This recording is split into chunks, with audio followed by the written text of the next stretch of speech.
and welcome back to my channel. If you're new here, then don't forget to subscribe down below, and without much further ado, let's get on with the video. Before I start this video, I want to put a massive spoiler warning on it. Of course, if you haven't seen Shazam yet and you don't want it to be spoiled for you, please click off this video. I had this film mildly spoiled for me by Pop Vinyls, and I don't want that for you guys. Let me tell you, when I say I was literally counting down the days for at least a year, I believe. It was as soon as it was announced, I was like, I'm ready for April 5th. And the reason for that is because the director of Shazam is my favourite director, David F. Sandberg, who also did Annabelle Creation and Lights Out and all the little shorts on YouTube under the name Pony Smasher. As soon as I heard that Shazam was going to be directed by him, I lost my mind, and it came out and I've seen it twice. I loved it. I absolutely adored the film. Shazam was everything I'd hoped for and more, and I loved it. I loved it. Now I'm going to do this like I did my Captain Marvel review, and I actually took to Instagram and Twitter and asked you guys to ask me questions surrounding the DC Extended Universe and also Shazam. The first main one that I got is it good? Now, I feel like with DC, either you love or hate their films. There is no in-between of it. You just either get really annoyed by their films, or you're just like, this is the most amazing thing I've ever seen, it's a cinematic masterpiece, love it. And for me, the DCEU has not been the love it side for as long as I can remember. I'm very much into Marvel, as you can tell from my t-shirt. Actually, this t-shirt was gifted to me from Tea Addict on Instagram, and I have 25% off if you use my code down below, so if you want that, gifted. They didn't ask me to wear this, I just did, but you can get 25% off their t-shirts until Endgame, so if you want t-shirts, the link is down there. But Shazam has actually made me invested in the DCEU now, because if they put Billy Batson into like Justice League, or like they throw him into the like full-on universe and get him to interact with other characters, then I'm here for that, okay? Because I genuinely loved Shazam. I loved everything they did with it. I do not read the comics. I'm gonna say that now. People are gonna hate me for it. DC fans are very scary when it comes to you not having read the comics. I found this out when I did a reaction video to Shazam. Did I do a reaction video to Shazam?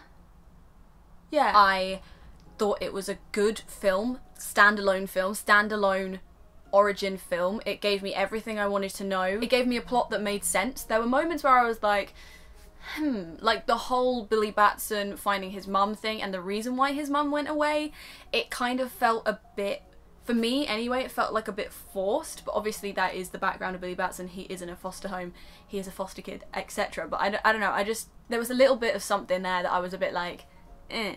But the rest of it, I loved it, okay? I loved it, and I want there to be a Shazam 2, and I want David F. Sandberg to direct Shazam 2. Please. Also, another thing that I loved was Lotta was in it. Now, if you don't know who Lotta is David F. Sandberg's wife. So invested in them and their careers, it's crazy. But Lotta always makes an appearance in David's films.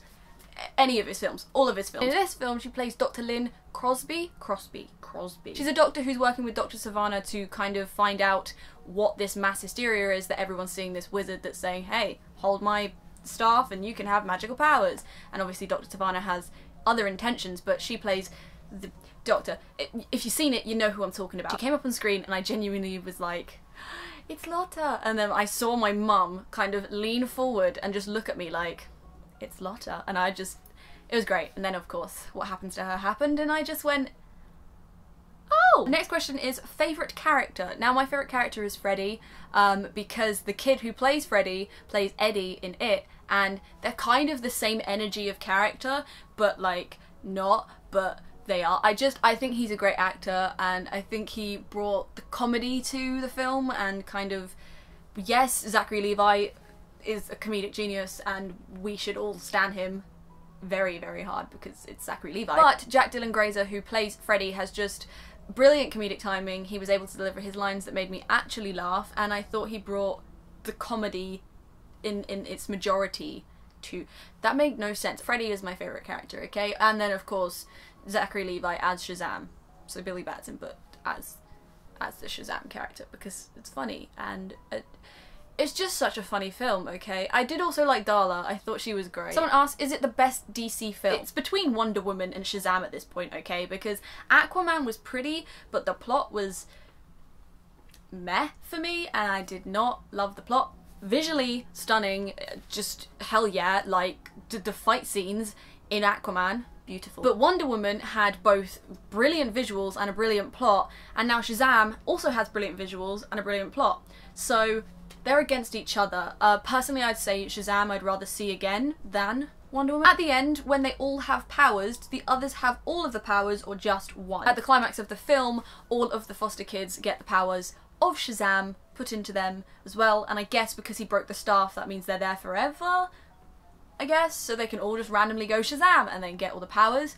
From the film itself, they centre in on very specific powers for each of the characters. So Darla gets speed and she uses that a lot, and then Freddy gets flight because he's been wanting flight the whole film. So they centre in on their solo powers, but there's nothing in the film stating that they don't have all of the powers, and I'm pretty sure most of them go really fast and then fly. Yeah, Darla flies and she goes really fast, and I'm pretty sure they all get the powers, just I guess they're slightly weaker now because Shazam into multiple... I'm guessing this is in a comic, and I should probably read the comic, so if you have the links, hit me up, because that was the one thing that I was like, did they get all the powers, or how does this work? I don't even know. I don't know the lore of Shazam. Please, someone educate me. Someone asked, was it good? Because lately DC films are pretty disappointing. Again, as I said, I thought it was great, and I would 100% recommend it. I would 100% go and see it again, and I 100% want a sequel. By David F. Sandberg, please. Thanks. Thanks. Was there any amazing sound stuff that made you happy? And I'm very happy that you guys now understand my love of sound and my slow build of learning all the stuff about sound, but it means that I can hear so much more than the normal person when I'm listening to a film. Like, you'll probably not even have noticed half of these things, but I noticed them and they just added it for me. First thing, when I first saw Shazam, I saw it in super screen, which also means Dolby Atmos sound, which means surround sound, bass, like thudding, like you feel the sound, you know, you like physically feel the sound. And the sound that the 7 Deadly Sins make is this like demonic growl thing, but it also like echoed and reverbed across the whole room, and it was just great, and like I felt it in my soul. If any of you have seen Wicked, you know that the sound the wizard makes, you know, it's terrifying and it's demonic and it's echoey. It's like that, but on film, and it wasn't like an aggressive to my ear thing. It was just like oh, I like this. This is done quite well. So that was one sound thing that I liked. A second thing was, I don't know if I imagined it, but I really don't think I did, but I know that no one else noticed it. But if any of you are going to see the film, again, keep this in mind when you watch it. There's a bit, I don't know if it was the bit in the shopping mall or if it was the bit in the carnival, but they're like zooming through and fighting, and I swear to God, someone shouts, "Is that Captain America?" I swear. I swear on my life, because I wouldn't just randomly think of that, but if anyone else hears it, please confirm my sanity by telling me that yes, it is in there, otherwise I might have just made up something. But I thought it was hilarious, and if it is in there, that's hilarious. If it's not, I'm just hearing things now. There were moments which were funny because of the sound. One of the moments was when they're in the shopping mall and they start walking on that little keyboard. It's just such a fun moment, and it's genius because it's hilarious and it makes no sense, but it does, and I just, man, Sandberg. Also, actually, there was one thing that I wanted to say, lighting. Now, Sandberg in Lights Out made the actors hold the lights that would light the scene, so if you haven't seen it, there's one bit where the girl has a black light and she has to hold it, and the actress actually had to hold it and move it in the right place to light herself, which doesn't usually happen in films, I'll tell you that. Like, they have lights everywhere else and the person just does their scene. And they implemented that technique of lighting into Shazam when Dr. Sivana has the Shazam staff and he's like holding it this side, and then he like takes it and puts it to the other side of his face, and it like perfectly lights half of his face, and it's the little things, you know? Another thing Sandberg does, which I really appreciate, is he uses the same people from previous films and puts them on this film. And I don't mean cast-wise, even though there is casting similarities between Annabelle Creation and Shazam with the actress who plays Mary, but he uses the same creative department, so you have the same editor, the same sound department, he has the same composer as Lights Out, set designer, costume designer, like he's got this whole team, so now you can tell when it's a Sandberg film, and I appreciate that, okay? Like, you can tell when you're watching a Tarantino film, or you can tell when you're watching a Spielberg film, Guy Ritchie film. They have their feel. They have their, like, specifics, you know? And Sandberg uses the same people. He has the same cinematographer, so of course they're gonna look so pretty. Like, the reason why I love Annabelle so much, other than it being a horror, is because of how it looks. And Shazam also has that look. It's like a deep, rich, colourful, but dark, but, like, detailed look. It's really hard to explain, but if you research his films, you can see that consistent lighting choice in all of his films, and I love. What did you think of the fight sequences compared to the ones in Marvel films? Now, nothing is gonna beat the fight sequences in Winter Soldier. They are the best in the MCU for me. I love them. I thought that Shazam did pretty good. No, they did great, okay, because there was a comedic element of all of their fight scenes. Yeah.